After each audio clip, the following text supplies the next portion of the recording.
சதுரங்க பிரியர்கள் அனைவருக்கும் வணக்கம். ஸோ இன்றைக்கி நம்ம பார்க்க போகிற வீடியோவில் free style chess grand slam அப்படிங்கிற ஒரு 960 டோர்னமெண்ட் வந்து பார்த்திங்கன்னா ரீசெண்டாக நடந்து முடிஞ்சது. ஸோ அதில் வின்சென்ட் கெய்மருக்கும் மேக்னஸ் கால்ஸுக்கும் நடந்த ஒரு முக்கியமான ஆட்டத்தை நம்ம இன்றைக்கி பார்க்க போகிறோம். ஸோ இந்த கேம் வந்து பார்த்திங்கனாக்கா செஸ் 960 அப்படிங்கிற ஃபார்மெட்டில் நடந்திருக்கும். அதனால தான் நீங்கள் போர்டை பார்த்தோன்னே சில பேர் வந்து கன்ஃபியூஸ்டாக இருப்பீங்க. என்னடா அது பீஸ் எல்லாம் ரேண்டமாக இருக்குது அப்படிங்கன்னா இந்த கேம் பேரே வந்து பார்த்திங்கன்னா ரேண்டம் ஃபிஷர் ரேண்டம் சொல்லுவாங்க. ஸோ அதுதான் வந்து செஸ் 960 ஃபிஷரோட பேரை வைக்கக்கூடாதுன்னு சொல்லி சில ஆர்கியூமெண்ட் இருந்தது. அதனால் அதுக்கு பேர் வந்து இப்போது செஸ் 960. அதை தான் இப்போது ஃப்ரீ ஸ்டைல்னு சொல்லி நம்மால் மேக்னஸ் கால்ஸ் வந்து பார்த்திங்கன்னா அதை நிறையா ப்ரோமோட் பண்ணிகிட்ருக்கிறாரு. ஸோ இப்போது இந்த கேமை பார்க்கலாம். இந்த கேம் வந்து பார்த்திங்கன்னா செமிஃபைனல்ஸில் மேக்னஸ் கால்சனுக்கும் கேமருக்கும் நடந்த முதல் ஆட்டம். ஸோ இந்த கேம் முடிஞ்சதுக்கப்புறம் ரிசல்ட்ஸ் அண்ட் மற்ற விஷயங்களை பேசலாம். ஸோ கேம் வந்து G4 வந்து ஸ்டார்ட் ஆகுது. இந்த கேம் வந்து ஆக்சுவலாக கிளாசிக்கலில் தான் நடந்திருக்கு. ஸோ நைட் G6, அதுக்கப்புறம் நைட் B3. ஸோ ஃபஸ்ட்டு நைட்டெல்லாம் வெளியே கொண்டு வர ட்ரை பண்ணுறாங்க. E5, பின் அதுக்கப்புறம் நைட்டை வந்து G3 வைக்கிறாரு. So F6. ஸோ இங்கே வந்து நம்ம ஓப்பனிங் பேரை சொல்ல தேவையில்லை, வேரியேஷனை பற்றி உரி பண்ண தேவையில்லை. ஸோ ஜஸ்ட்டு சென்டர் கண்ட்ரோல் பண்ணுறதுக்கும் பீஸை டெவலப் பண்ணுறதுக்கும் நேச்சுரலாக ட்ரை பண்ணுறாங்க. ஸோ குயின் சைடு வந்து கேசல் பண்ணுறாரு. ஸோ கிங்கும் ரூக்கும் வந்து பார்த்திங்கன்னா பக்கத்தில் தான், இதுதான் இருக்கிறதுலே ஷார்ட் கேஸ்லிங். ஆனால் இது குயின் சைட் கேஸ்லிங்கிறதுல ட்ரிபிள் ஒன் மென்ஷன் பண்ணுவாங்க. So D4. அதுக்கப்புறம் என்னென்னா இவர் வந்து இந்த பக்கம் அவர் வந்து ஸ்பேஸ் கெயின் பண்ணிக்கிறத பார்க்க முடியும். இங்கே கெய்மர் வந்து பார்த்திங்கன்னா D4 சென்டரில் வந்து ஆடுறாரு. So knight B6. ஸோ நைட்டை டெவலப் பண்ணுறாரு. அதுக்கப்புறம் D5க்கு அப்புறம் D6 அண்ட் D6க்கு அப்புறம் பிஷப் F5 செக். அதுக்கப்புறம் பிஷப் பிளாக் பண்ணதுக்கப்புறம் F3. ஸோ அவரோட ஐடியா என்ன அப்படின்னா, ஈவன் நம்ம வந்து இப்போ இதை வெட்டினால எந்த ஒரு ப்ரோஜனமும் இல்லை, நைட்டை வச்சு ரீகேப்சர் பண்ணிடுவார். அது மட்டும் இல்லாமல் எல்லா பாயிண்ட்ஸும் வந்து பார்த்திங்கன்னா லைட் ஸ்கொயரில் ஃபிக்ஸ் பண்ணியிருக்கிறதுனால அவர் இந்த பிஷப் வந்து ட்ரேட் பண்ணுறது ரொம்ப ஸ்ட்ராட்டஜிக்கான ஒரு idea. So A6 E4. So டோட்டலாக வந்து அவர் ட்ரேட் பண்ணி ஆகணுன்ற ஒரு கட்டாயத்துக்கு போயிட்டார். So night F4. ஆனால் என்னென்னா பர்மனெண்ட்டாக வந்து இந்த ஸ்கொயரை விட்டு கொடுத்துட்றாரு. அது ரொம்ப கிரிட்டிக்கலான ஒரு ஸ்கொயரும் கூட. ஸோ பிஷப் இன்ட்டு D7 செக்கு.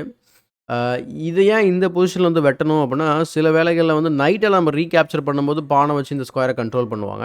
சம்டைம்ஸ் நீங்கள் பானாலே வெட்டிட்டீங்க அப்படின்னு சொன்னால் உங்களுக்கு இந்த ஒரு பியூட்டிஃபுல்லான ஒரு அவுட் போஸ்ட் இல்லாமல் போயிடும். ஸோ பிஷப் இன்ட்டு D7 செக்கு, ரூக் இன்ட்டு D7. அதுக்கப்புறம் வந்து பார்த்திங்கன்னா கிங் C2. இந்த கேம்லேயே வந்து பார்த்திங்கன்னா ரொம்ப இன்ட்ரெஸ்டிங்கான மூவ் இந்த கிங் C2. இந்த இடத்துல ஒரு சின்ன டாக்டிக்கல் ஐடியா இருக்குது. அதனால தான் வந்து இந்த கிங் C2 வந்து விளையாடுறாரு. ஏன்னா நிறைய பேருக்கு தோணிருக்கும், என்னங்க இப்போ பீஸ் எல்லாமே இல்லை, இன்ஃபேக்ட் இதுதான் பெட்டர் கேஸ்லிங்காகவும் உங்களுக்கு தோணும்.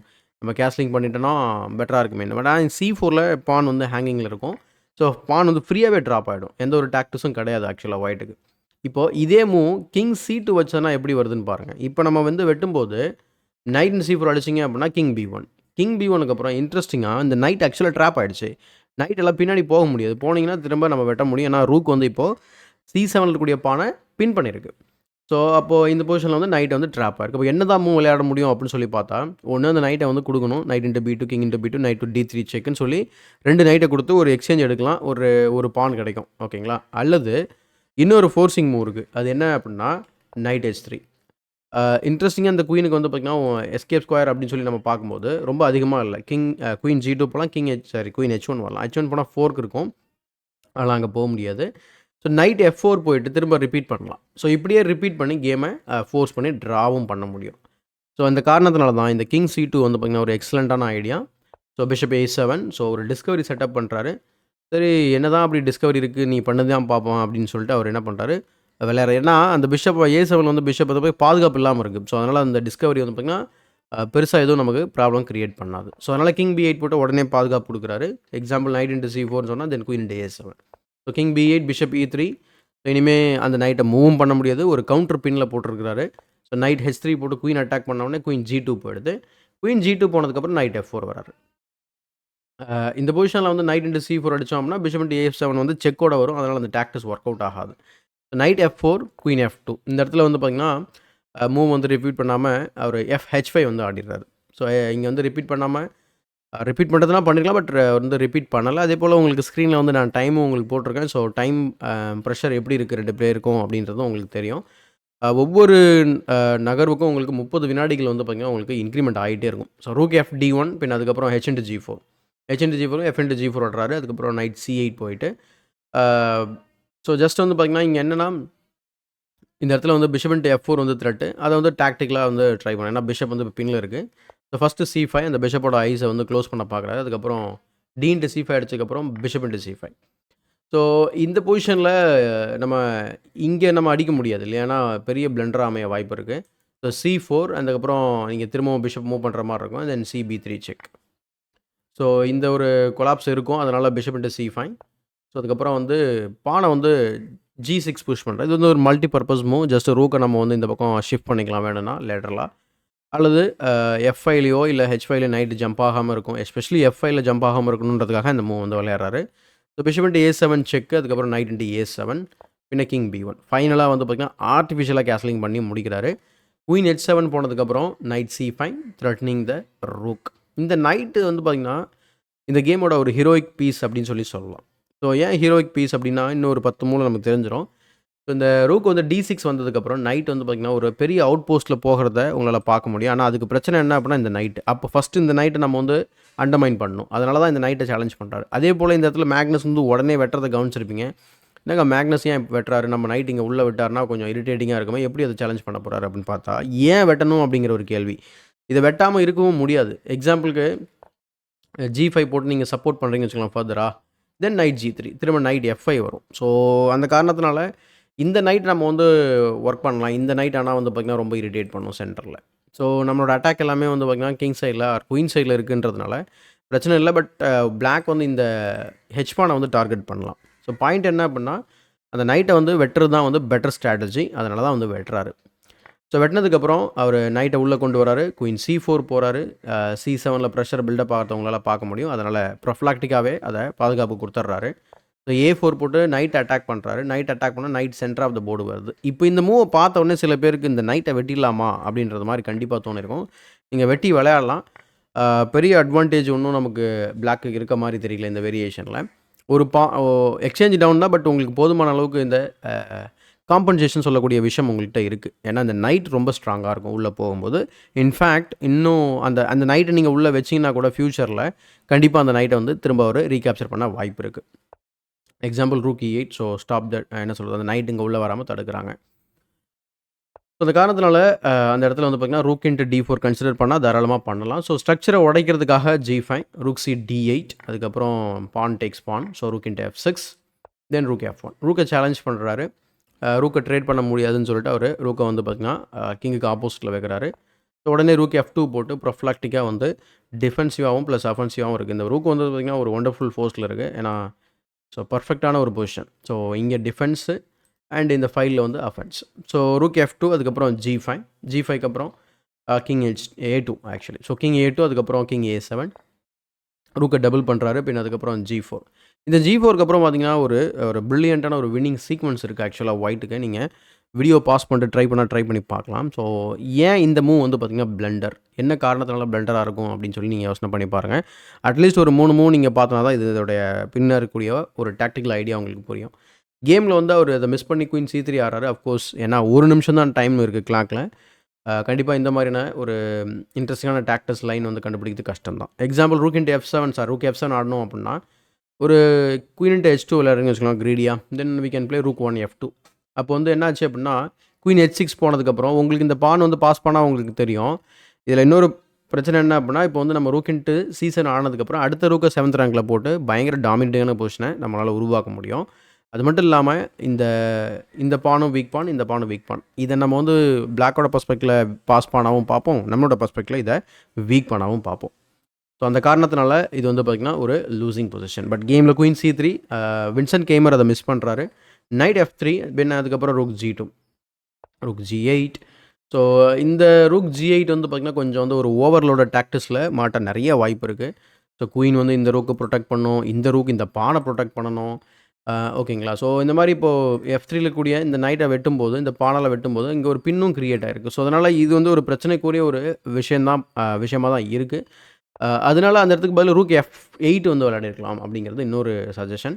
எக்ஸாம்பிளுக்கு இப்போது இதே பொசிஷனில் ரூக் F8 விளையாடுறதுக்கும் இதுக்கும் என்ன வித்தியாசம்னு சொல்லி பார்த்தீங்கன்னா, சரி ஓகே நான் இங்கே வெட்டலாமா அப்படின்னு சொல்லி பார்த்தா then queen H3 very strong move.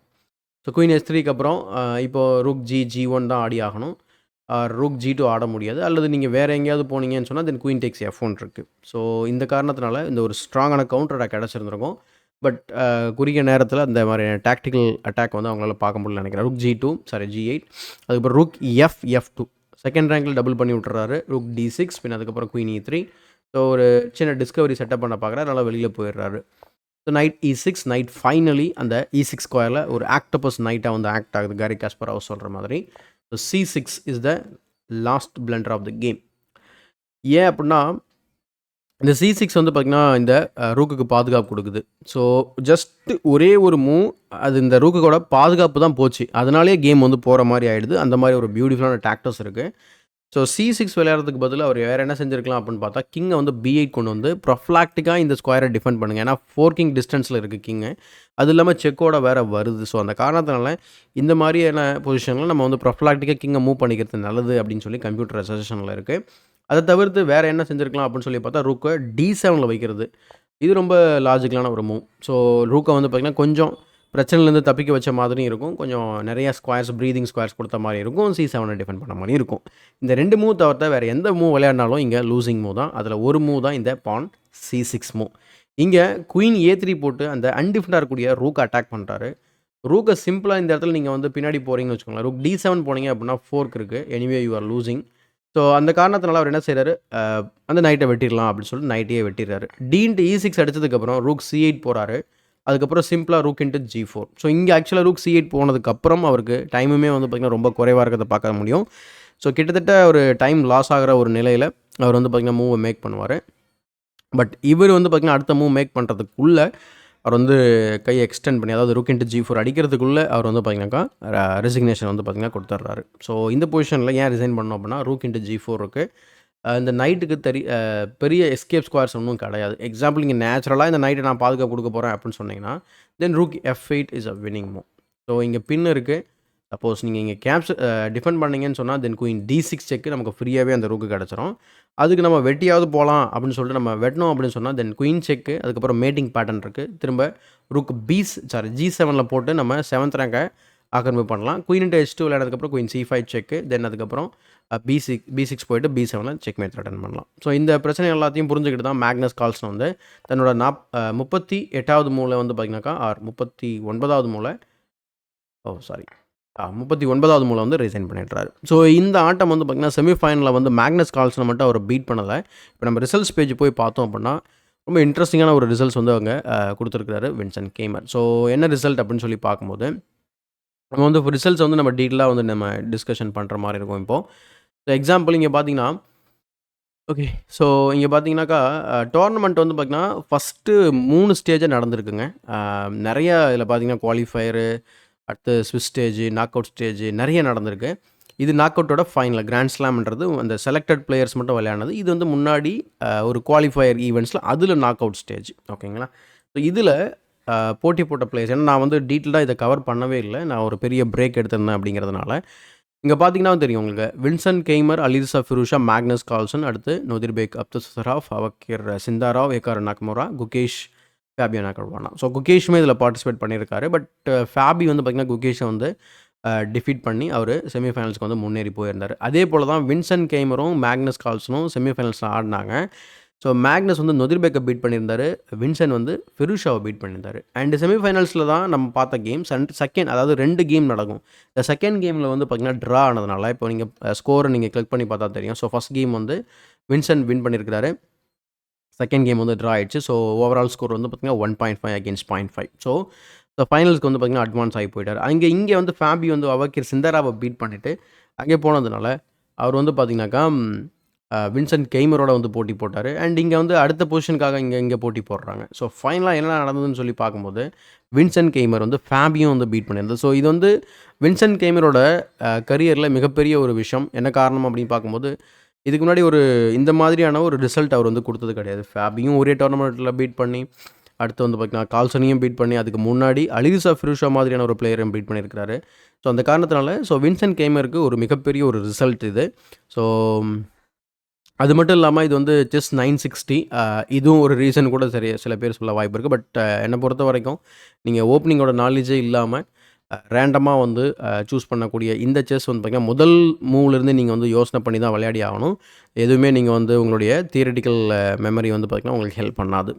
So அந்த காரணத்தினால இது ஒரு நல்ல ஒரு டோர்னமெண்ட், நல்ல ஒரு ரிசல்ட் ஆக்சுவலாக வின்சென்ட் கெய்மருக்கு. ஸோ இந்த வீடியோ கண்டிப்பாக உங்களுக்கு பிடிச்சிருக்குன்னு நினைக்கிறேன். ஸோ இதுக்கப்புறம் இன்னையிலேருந்து உங்களுக்கு ரெகுலராக நான் வந்து வீடியோ பண்ண ஆரம்பிச்சிருவேன். ஸோ உங்களுக்கு ஏதாவது சஜஷன் இருந்தால் நீங்கள் கமெண்ட் செக்ஷனில் சொல்லுங்கள். அண்ட் இந்த வீடியோ பிடிச்சா லைக் பண்ணுங்கள், மறக்காமல் மற்றவங்களுக்கு ஷேர் பண்ணுங்கள். இன்னும் நம்ம சேனலை சப்ஸ்கிரைப் பண்ணல அப்படின்னா சப்ஸ்கிரைப் பண்ணிட்டு பெல் பட்டனை ப்ரெஸ் பண்ணி வச்சுக்கோங்க. இதே போல் ஒரு பயனுள்ள வீடியோவுடன் உங்களை சந்திக்கும் வரை உங்களிடமிருந்து விடைபெறுவது உங்கள் சதுரங்க சாணக்கியன்.